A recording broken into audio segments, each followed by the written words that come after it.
Pregame.com. Pregame.tv, going to be talking some NBA. Bryan, Leonard probably go ahead and break in with some baseball references, I hope, because I was talking about other sports during his Marlins. During his baseball. But we're going to talk about Chicago. We're going to talk about Miami Heat. VR, is Miami vulnerable here? No.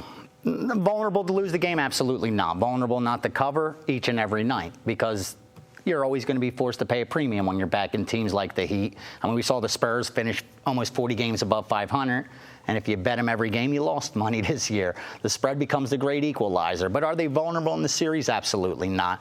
Not in a 7-game series against Chicago, especially now that you awoken this team. That was the worst thing that could have happened.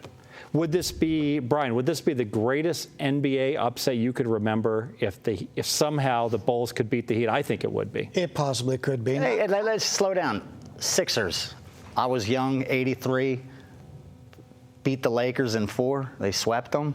What, Iverson? No, Iverson. I'm talking about Darryl Dawkins. Before my time. Serving. Didn't like the NBA. I like baseball back then. I was 12 and I cut school to go to the parade. I was watching the Phillies in the World Series. It was in 80. That was 80. 80 and 83. They lost. Yeah. Anyway. Darryl Dawkins reference. Chocolate Thunder. What game we're talking about? We're talking Chocolate Thunder. What do you got? What do you got for us, Bryan? Chocolate. Chicago would be a huge upset, not only because the Heat look so invincible, but Chicago's so beat up. I mean, the matchups, Chicago matches up very well with Miami. And we did videos last week, and you kind of make a reference that I was going to use Miami as the play in the first game because of the rest situation. But when you've got a line, and when they just played Milwaukee, Miami just played Milwaukee the previous series. The line is 13 to 14 and a half in the Milwaukee game. Milwaukee had a losing record. Miami's favored by 13, 14 points. Now they're favored by 13 points. They went off about 13 against the Chicago Bulls. It's because, though, no Dang, no Heinrich.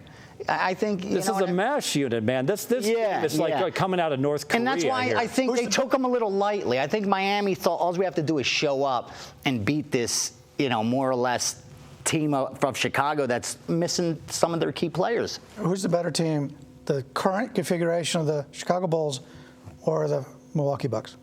Who would win? Let me flip that around and ask you. If Dang doesn't play, all right, and no Heinrich, and Heinrich doesn't play, who would the Bulls win 37 games? Would the Bulls win 37 games? That's what Milwaukee won. Yeah, because of the coaching. Possibly because of the system. Thibodeau's like a great coach. And Milwaukee, of course, fires their coach at the end of the season. Yeah. Who took them to basically where they should have been. No, I hear you. Yeah. I hear you. But I just think, I think Miami took them light, man. Listen. Plus, you got players like Monte Ellis is like, if I'm a Miami Heat player, that's my dream matchup. Give me a scorer, doesn't play a lot of defense. Don't give me this Noah with the plantar fasciitis that goes out there and he's just like a monster. Yeah. I mean, he's like, what is going on there? I mean, so I agree that the Bulls, I had a conversation at pregame. They shot 39% from the three-point line. 44% almost from the field. They're not going to do that again in Miami. Wait, they shot 37 and 44%? No, 39% from the three-point line. That's not that good. I mean, that's good. Against Miami on the road with half a team it is. Well, but my point is, it's not like they made 59%. I hear it wasn't like they were just 16 for 25 from 3. They got a legitimate win. It was really. But one thing, I go back to basic strategy. Let me ask you. The eye test says Miami's going to give this team a lot of trouble because they're so rough and physical. But basic strategy says, like, you watch game 1, the Knicks and Indiana, you said the Knicks are in a lot of trouble, jump shooting team against this meat and potatoes, hard working team. And then what happens? Game 2, the bounce back lights them up. And you got to feel the same thing's going to happen game 2 here, right? Where Miami's just going to absolutely go crazy in Chicago. Not to mention they're going to get all the calls games. Yeah, they got outscored by 8 in the paint. That shouldn't happen again with this lineup. Your thoughts? My only concern is you go back and you look at how these teams have matched up over the years. This year, what is Chicago, 3-2 straight up against them? No, they give them problems. Knocked them off of their long winning streak? They do. It's just a matchup problem. I agree. And Miami's not a good rebounding team. And if you're not a good rebounding team and you're not hitting your shots, you can put yourself in a bad situation. Well, Chicago even turned the ball over 16 times compared to 9 for Miami, and they still managed to win. They were down 4 going into the 4th. and they held Miami to 86 total points. I mean, no, give Chicago their due, but I don't think they're going to be able to beat Miami in the series. That's the question. Now, game 2, that's your call. Now, one thing before I go ahead and make this official, while we were doing local radio, I think you were doing national TV somewhere this morning, so you weren't on with us.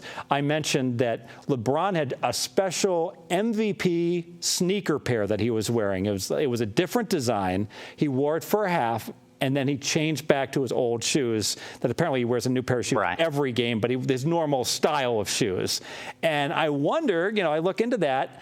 It's like, a little change in equipment. Sure. It's almost like wearing a brand new shoe. A new glove. A brand new suit when you're wearing like that first time. It's just like enough to he's such a fine-tuned machine. I could just see him thinking to himself, why do I have to wear these stupid shoes? It's throwing, I don't like this. I agree. They become the creatures of habit like everybody else. Comfort. But I'll go ahead and make this official. You're laying the chalk? I'm going to lay it. Let's make it official. We're going to go ahead and lay 12 with Miami. It's funny because I had some reluctance to do this, and then I actually, watching what happened with the Knicks and how they just came through these spots, wins year after year in the playoffs. The basic strategy, you get the better team and they lose game 1, they pound the other team game 2. And part of that is not just motivation, but you're going to get every call in the world. The NBA wants longer series. They don't want a team to go down 2-0. It very rarely happens. I absolutely think we have the right side, and hopefully LeBron will wear the right shoes. The right shoes, the right socks. I heard Jason Terry wears 6 pairs of socks when he plays. That's a little comfortable. It's probably like it doesn't get a lot of blisters, I guess. But no, Miami's going to win this series. Chicago's going to put up a game effort. We know Miami's going to win this game. I know 12 seems like a lot. But I'm confident that absolutely is the right play. Maybe the right play is to lay 6.5, 7 first half, because I expect Miami to come out with like gangbusters. That is my free play here on the NBA. We're going to stay with us here at pregame.tv, and we will go ahead and be breaking down. I like that game. Everyone's favorite team, Golden State, Spurs.